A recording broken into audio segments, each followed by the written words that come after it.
Hodge from Stitched Stories. I'm here on a December evening and I thought I would share with you the details of our two new designs, our two newest designs, which are Start with Coffee and Sit a While. And I want to talk to you about how I designed them because people have said to me, one of my customers recently said that she's going to start to design her own kits. I know many of you do all kinds of stitching projects. You don't just stitch my kits, you stitch your own freehand designs, your quilters, your knitters, you do all kinds of different projects. And many people interested in behind the scenes on the designs. So let me talk to you about this kit. What is this? This is Start Each Day with a Grateful Heart and Coffee. So I had requests from many of you for some sayings and uplifting sayings, and then I had also had requests for coffee designs because we've got the very popular Tea Party kit. Do I have that handy? I don't see that right now. So Tea Party is our bestseller this year. So coffee lovers wanted equal time, so I created this design, Start with Coffee.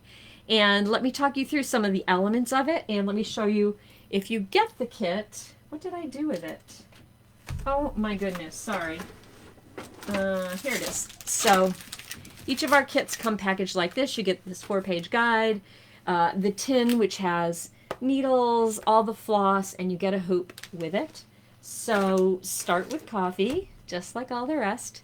I started with the saying, and I actually have a couple of the old versions here that I can show you as I worked through this. So one thing when you're working with text, when you're working with typography, you want, if there are different fonts, you want the fonts to be clearly different from each other. If you're going to have contrast, we need to know that there's contrast. We should never be, the viewer should never be wondering, is that different or is that not different? They should definitely know that it's different. So ways you can make things different are upper lowercase, style of font, size of font. So here I've got a very small sans serif font. That's when it doesn't have the little hangers. Like see this font down here, the coffee, see how there's those little the serifs on those. So this is a sans serif. It's all uppercase. It's very simple and it's stitched it's rendered very small, and I have that stitched with the split stitch, which is great for these small items. Then we've got Grateful Heart, which is in a wonderful scripty design, and it's much larger and it's all filled in, and it spans the width here. And then Coffee is in a serif font, and I've outlined it. And I've also sort of changed things up. I've used some uppercase, some lowercase. And in this situation, the Grateful Heart is in chain, but this is done with the back stitch around the letters. And then the openings are filled with a little bit of satin stitch, which is just fun and funky. So 3 very different fonts. So let me show you an earlier version, because when you're also working with type and when you're working with motif, not only should this be fun to stitch, it should convey something. It should have a message, and it should be clear to people what the message is. So if I show you an earlier version, you're going to see that the message is a little bit muddied. So here we have Start Each Day with a Grateful Heart and Coffee. So much different look to it, right? And if you look at it, what's emphasized is the word day. That's large. And then I've got hearts there. So they're bigger than the coffee pot even. So it's a muddied message. Start each day with coffee, a grateful heart. What? It's just a little confusing. And I just also think it's not very visual appealing. I didn't like it. So then on the next version, is this the next version? Yeah. So now on the next version, I'm closer to what ends up being the type rendering in the final version. You can see they're much closer. But again, what's the emphasis? What's the message here? It's about coffee. So I've made the coffee pot bigger in the final version. In this version, the coffee pot was a little bit smaller, and it felt to me like there was this heart was competing with it. There's some just sort of trapped elements. Just wasn't feeling good. But I think this final version puts the emphasis where it should be. The coffee pot's much larger. Grateful Heart goes right over the coffee pot, so we're sort of merging love and the coffee pot together. yeah, it feels visually good. So now let's talk about all the elements that you'll stitch on this. So this is a kit that's really great for a beginner or for someone who wants a quick project, a project that's not really going to take a real long time to stitch. And that's because the elements aren't. I'll talk to you about the other new kit. Haha, what did I do with it? You guys, what am I doing? Here it is, I think. I got a mess here. Anybody else got a messy work area? So this one, right, you can see much more detailed, and I'll talk about that design. This is open, the stitches are bigger, there's less stitching, so it's a project you could get done in a few days. I guess you could get any project done in a few days no matter how long you stitch, right? So now the design here, I've got the saying, got it in the fonts that I like. We've got the imagery of the coffee pot, nice and large, but then let's back it up with more imagery, with more meaning. So I've got this idea of a sunrise down here. So here's the sun, and then you can see the golden rays that flow throughout. So it's that sunrise, that sunburst, that ah. And down at the bottom you see there's nested circles, and they're done in chain stitch. They're done also with the fly stitch. They're varied in the colors. And right in the center is that to-go cup, which is just fun and funky, right? Not only do you love coffee at home in a beautiful drip rollator, you love it also to go. And there's some little mugs also. So those rays then weave with this doily border. And it's only partial because I just think it's fun to break it up. Feels a little funky, it's unexpected. When you can do the unexpected in your design, you catch the eye, you have the person pull in closer. What's going on there? I mean, you don't want to confuse, you definitely want clarity in your design, but if you can just introduce that little bit of, that's not juxtaposition, but tension, a little bit of tension by breaking it up. But we know the mind can complete it around there, so then that's got my mind, my eye engaged. And I think it also could look a lot like a coffee filter as much as it looks like a doily. So then, because I've broken it up, then what I've added is this sprinkle going down through here. And these sprinkles aren't all over the place. They're in a downward diagonal.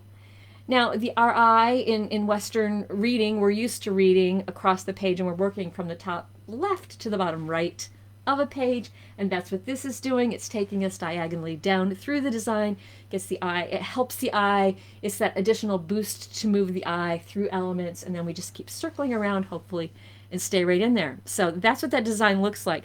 The colors that are used here are, here they are. So here's the stitching guide. With every kit, you get this 4-page stitching guide.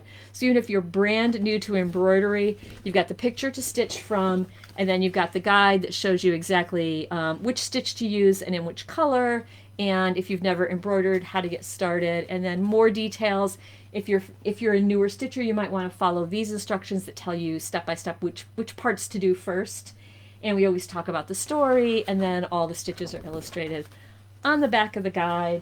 You also get the tin with the fabric, the floss, and there's a needle card would be in there too. 2 needles for you. And these are the colors that we went with. I'm calling these cream and coffee. And then there's 2 blues, a gold, and sort of a melon. So that's the color set. Now, we have the full kits on the website, but you could also buy just the fabric pattern. If you get just the fabric pattern, then on the product page where you would buy that fabric pattern, I tell you what the recommended DMC floss colors are. So once you get it, you can get it. You might want to, when you order it, immediately make notes to go buy those floss colors, or once you get it, you can just come back to the website and find the floss colors. So that's our simpler design. Start each day with a grateful heart and coffee. What do you think? Is that you? Are you a coffee lover? So I got my mug here, but I'm actually a tea drinker. All right, the other design is sit a while. My husband likes this one best of any I've made. Not that he's an embroiderer, so I'm not sure that that's crucial information for you. I love what Ruth just commented on a picture on the Facebook page here, that this reminded her of the movie Emma. You know, the based on the novel by Jane Austen of Emma. And she just thought it looked like the drawing room where she was sitting waiting on a settee by a window for a message. I love that idea. So this is a much more complex design. It's going to take you longer to stitch. There's more stitches, there's more kinds of stitches, there's smaller stitches, it's more detailed. But still, I've stitched it a few times now. See? Let's see. I think this one's, yeah, here we go. Here's one of my versions. Here's another one of my versions. This one really was pretty much good to go. I only needed to do some tweaks after the first version, but that's because I spent a long time developing that first version.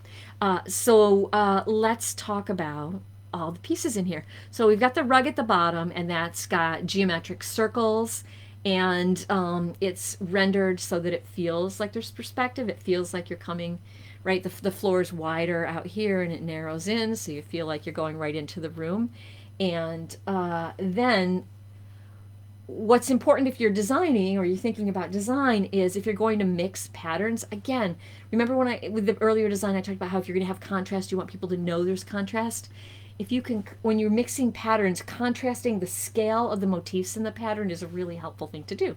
So these are quite large, and then these are quite small up here on the wallpaper, and they are again in real rigid lines. And we've got lazy daisies and straight flowers. Here's the other thing. These are very rigid, regimented designs here. Things are very orderly. When you've got a design that's really busy, a lot going on, it's hard to have an organic kind of flow to many, many, many, many pieces. So with Start Each Day with a Grateful Heart, right, this is quite a simple design. So these sprinkles are not in any way orderly, but there is a lot of order to the rays going through, and there's order to the doily. So then I've got that space. There's more open space here too where I can play, and I can have that organic kind of flow to those. But I wanted to keep things with this design really organized and really orderly with the pattern.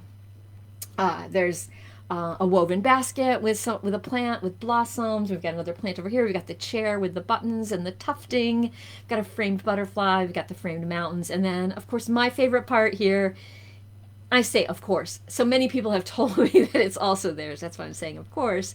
A lot of people love these drapes, which are done with the chain stitch. And I kept the chain stitch kind of loose and kind of big. I had done one version. In fact, that's this version here. I don't know if you can see the oops, not that one. Sorry. Where is it?